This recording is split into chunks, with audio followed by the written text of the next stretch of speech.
So where did you start, in Carbine? No, at Condo Paringa. Okay, yeah. Well, we came from Cunnamulla up to Condo Paringa. And what brought you there?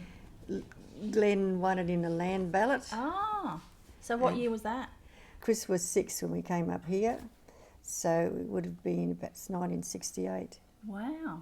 Yeah, so she was 6.5 and we came up, it was just before Christmas, and we towed a caravan from Toowoomba up. Wow.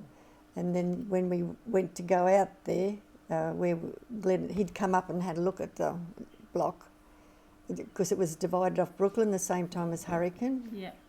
And he came and had a look and decided he'd go ahead with this grant of land. And so then to get the caravan, because we bought a big caravan, to get the caravan we had to have a little dozer go ahead of us to get us across all the little gullies. Wow.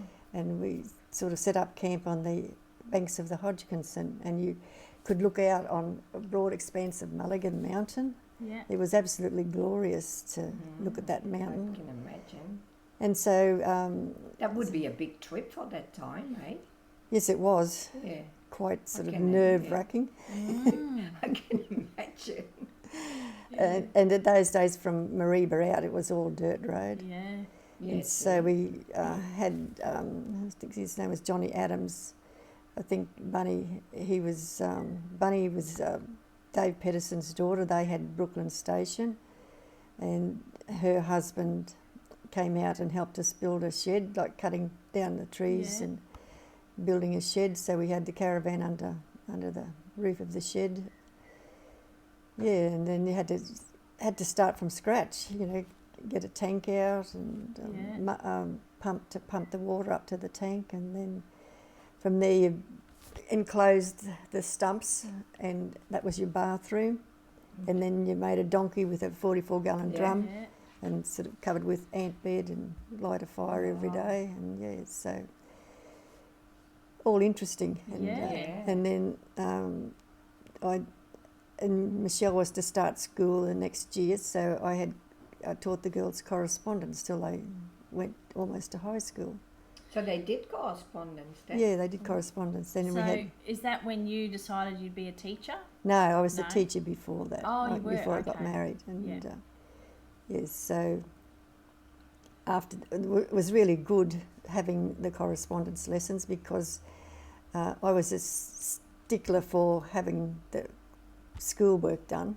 Yeah. But you could organise your time, like you could do your week's work in 3 days or whatever if you had to go somewhere. But well, girls and I never went anywhere very much, because we went to town about 3 times a year. Yeah. And but I was never a lonely person, so that it didn't bother me that I didn't see other women. Yeah. And so you just go to town to do a big shop, and then you do a big shop before the wet. Mm-hmm. And so gradually got our deep freeze was what was then a bottle cooler, but if you didn't put the water in there, it was a kerosene bottle cooler, but if you didn't put water in there, it's like to keep bottles of soft drink cold, it acted as a deep freeze. Okay. Yeah, so over time, but once you killed a beast, you had to sort of put it in there and let it freeze, so there was no room to turn it around. Oh. So when you wanted to get a piece of beef out, you had to more or less get something sharp with a hammer and prise it out. Wow. And, So how long were you there for? Oh, probably well over 10 years, I suppose. But then things on the station, like we had a really couple of bad years with droughts and that, and then I decided to come. I got a job teaching here at Molloy, and the girls were just about. Shelley finished her last 2 years here at Molloy, at the old school on the top of the hill, and then they went up to boarding school to Ravenshoe. And so it was really good when I came back teaching, because I had all the correspondence lessons to prepare to go by. So that was really good, and it's lucky I'd kept up my teacher's registration, because otherwise to get a job then I would have had to go and do more study. So because I'd kept it up, Yeah. I didn't have to do that. Right, So Yeah. it worked out really well. Yeah, Yeah. so it was good. So were you the only teacher at no, Molloy? Or? no, Graham Pollitt was there in the, where Carol Hogan is Yeah, now. yeah, the old- that was the old school that's residence. right, yeah. Then they built the new school and we moved down there, and I had 32 children in there, and it was like wall to wall desks. Wow. Wow. And then they built the demountable, so it was made it a bit more roomy. But that's when I left to go up to Mount Spurgeon, and because my husband and I divorced after, like, no marriage starts off being not so good, but over time they can deteriorate. Right. And, so that was the start of another very rewarding experience for me. Yeah, but there was lots of things on the station. Had a dairy, had a cow, and I used to milk the cow and make butter, and had to go up making cheese. Yeah. Had to make your own bread. So then I went to Spurgeon with Dick. That's Caroline's dad, and she came along 20 years after the other two. Yeah. So starting all over again. Wow. That's a And difference. yes, but see, Dick was a bit of a hermit as well. Like, Yeah. we only came to town, not very often really, only when we really had to. Yeah. And so we worked the tin, and it was a good experience. Like, you're in the rainforest, and we still worked in the rain, but you'd have a woolly jumper on, and you didn't really get wet. And a fire every night, because it was cold enough to sit around the fire. And we hadn't quite finished the tank when Dick died, so she was 6 when her father died. Okay. And so she did all her schooling here at Molloy, Okay, yeah. and then she went into Mariva to high school. Mm-hmm. And then, So you've been here for a while too, eh? pardon? You've been here for a while. Over too. 30 years here. Wow. Wow. I would yeah, say that. yeah. You had made something with bottles and rocks. At the station I did a Yeah, whole, because Vic was saying that. yeah, He said, couple of bedroom walls with bottles, and see, how I think, nice. yeah. I think I've seen something like that. You know. But it's all smashed down now. They smashed Oh. all the bottles, and Lovely, eh? and I think we used to collect. Well, I could enjoy a beer as good as anybody in those days, because when you're working with the stones, you get quite hot, and I could just Yeah. scull a stubby and Yeah. really, really enjoy it because it's thirst quenching. Yeah. But we certainly supplied quite a few of the beer bottles, but a lot we collected from Carbine, because they just used to dump them at the back of the pub. And I think it was I calculated over 400 dozen bottles I used Wow. Wow. in glass, in bottle walls. Wow, so I can imagine what you would make here then, yeah. Yeah, yes. Was there a story done on it in a news I think- magazine or something? Well, one chap came out there and he was going to, I don't know where he was from, but I never saw any articles or anything, Okay. because we never used to get the paper anyway, Yeah. basically. Mm. But I don't know where the idea of building a stone house actually came from, but all the rocks were in the river, and there's plenty of sand, and we had no money to Yeah. build, a proper house. And so all we had to really buy was some cement. And so one day I started, and I'd probably read a few of those owner builder books that you get, Yeah. and a lot of them would put up a sort of like a formwork. But anyway, I started going from post to post, and the first little wall was only like say that high, and it was a bit wobbly. And luckily, my brother came up at that stage, and showed me how to use a string line, and then how to make a sticky mix, which was 4.5 of sand and a shovel and a half of bull dust, and 1 shovel of cement, which is like a 6-to-1 mix. Right. And so there was plenty of bull dust there. And what that bull dust does is make it a really sticky mix. And Wow. it's and I did the whole house with a little hand turned, a manual cement cement mixer. mixer. And you can't buy them anymore. But it was marvellous, because whenever I had time to do 1 or 2 mixes, and you just do what I could in the time. Yeah. and Oh, but why is that? yeah, and you get a feel for the mixture. And after, because the walls were 15 inches thick, so I could go up one side and then come back, go down the other side, and then if I had the time, I could actually do another row. And inside was filled with beer bottles as well, plus any rocks that wouldn't go anywhere. I used to smash up with a Spalding hammer and fit them inside. So the walls are actually solid, except the beer bottles are still makes a solid mixture. And no doors or windows, which is good. Well, no, you're out in the bush and there's no one to look in on you. So besides, I hate cleaning windows. That's really interesting. Left over from a kid when we had to clean the windows, and you'd clean one side and used to wipe them down with newspaper, and then you'd go to the other side and you see a smear on that side.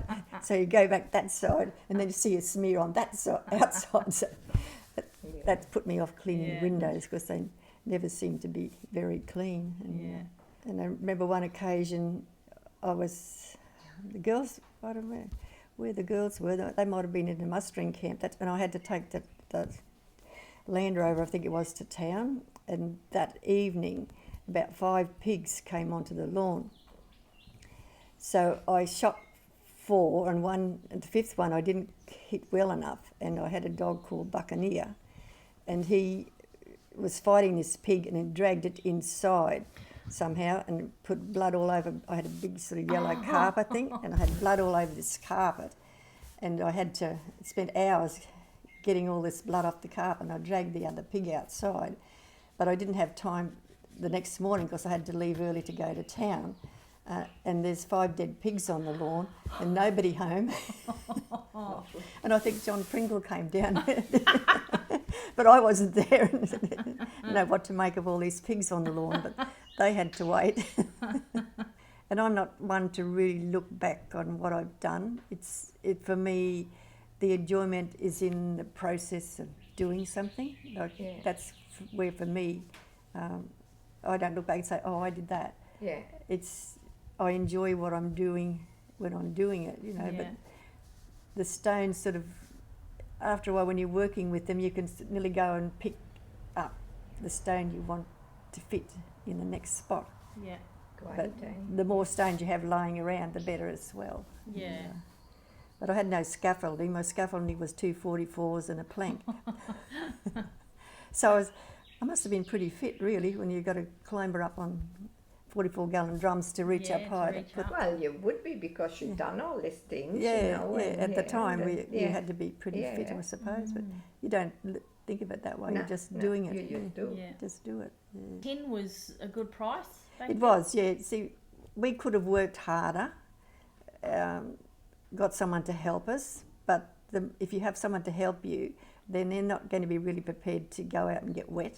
Yeah. And do all those sorts of things. So we just made enough money that we could live comfortably, have enough to eat. Yeah. And that's all you really needed, basically. And did you have like big machines, or did you just do the... No, Dick had invented a Venturi system, which is, I don't know how to explain it, like what it does, you have a big nozzle and you sort of nozzle your big hole, because a lot of it you had so much overhead, and so you have to get rid of all that first. The tin's actually in the gravel, on the bottom of the bedrock, wherever it is, and you nozzle down, and whatever he invented actually sucked. It used to suck all the gravel up, and then you put it through a race, it just was a long box. And I used to stand in there with a rake, and you just sort of shovel in because it brings sand and everything, because the tin's heavier, and then I just keep raking up the box, and with a rake. Oh, it's like a pitchfork in a way, but not quite. It's a flat thing, and you just shovel the bigger rocks out, and then after we've done a certain number of hours or whatever, you must have changed it somehow so it's not sucking so much water up, and then you just keep working that so you actually get rid of most of the stones, and then the tin would concentrate, and he'd sort of shovel it so that even then the sand would sort of go away. And then we had, with it, the tin comes like a very fine black powder, I forget what the name of it is, and we had a willoughby, and you'd put it in this willoughby, and that would bring all this stuff to the top, and then you just scrape all that up, and then your tin would be underneath that. Yeah. And a bag of tin was, a bag that size, I could barely lift it, it's really heavy. Tin is heavy, Yeah, so, but then the tin crashed, so I'd applied for this block of land here as a mining homestead lease, and so it was, and then we would have been in trouble up there anyway because our leases were due to run out, and because like you've got World Heritage either side of you, it would have cost you a fortune to get surveyors up there to survey your leases. So it probably all worked out for the best that we just we came down here and. So how many books did you do? I've done What's in a Pet Bottle, and then the other ones I've just handmade myself, like one on flowers and one on a Christmas banner. Yeah. Make a Christmas banner. That's the only other. Make a Merry Christmas banner. And the flower ones, which is. Then I made up these little kits. So I've packed up just about everything, like a genie in a bottle, and I made these windmill kits. Yeah. Which, they work really well, and then I've done 3 little books on Kindle. I did a Sarah Jane one. I actually won second prize in a library competition for that at Gympie, but and then I decided because I illustrated all that by hand, and then I decided I'd do it on the computer because I'd learnt all of this other stuff, had to teach myself how to do all the diagrams in the book, in the Pet Bottle book. And the beauty about doing a digital thing is that you can draw one thing, you can make it bigger, you can make it smaller, you can distort it. Whereas if you hand draw it, you have to do every little drawing separately. Tell us a bit about the plays then that you've written. I loved them. I must say I laughed so much with them. Yeah. The Magic Castle was the first one, and then I did Wazir, Ali Oops Wazir, which is like a play on Wazir and was here. Yeah.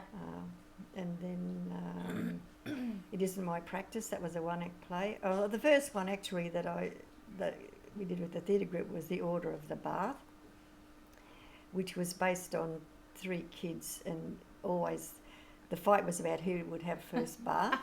God, that brings back childhood memories. And so I based it on when I had my grandson and granddaughter out here, and then there would always be the fight nobody wanted to have first bath. So this was what this play was based on, The Order of the Bath, whereas nobody wanted to have first bath and they just fight. So in the end it ended up being 3 boys because the Order of the Bath is like a knight. The Knights of the Order of the Bath, and so when they come to stay with their grandmother, they're always fighting about this and that. And because the youngest one, he's always getting the worst end of the stick, but then he sort of plays on that a bit. So in the end, he doesn't have the courage to stand up to the other 2. But it was just a lot of fun about their fighting over who was doing what and who was doing this. Henry O. Henry, which was, we had it as a dinner thing. It was like a detective thing, and I think I had 4 different endings. I think we used, I could end it, 5 different endings I had for it. Wow. And then we did it 3 nights at Gelatin. So each night had a different ending? Each night had a different ending, depending which part. No, that wasn't the ending, and you said, but that And so that was a way of tricking people too. Yeah, because if you would talk, you would say, no, the ending was, no. So anybody who came the first night, and if they told somebody else, well, it wasn't the ending for the second night, or the third night. So it was a lot of good Very fun clever. too. Yeah. So, and at the time, Gerda Park had the trouble with the blue gums. No. Well, we at the council were going to cut them all down in the park. Oh, really? Yeah. So anyway, Rupert, I was in Coles one day and Rupert said to me, "Oh, come and help us save the trees at Gerda Park." And I thought, "Oh, I'm not into that sort of stuff, you know." So, but anyway, didn't think I was going to be into it, but I got woken up this night by whatever voice, and then it all sort of came to me to write this poem about the blue gums. And so when they had the meeting, I dressed up. I made myself a costume, like a grey trunk and sort of leafy branches and things, and went out and performed this poem, so that to try and stop them cutting the trees down. Wow.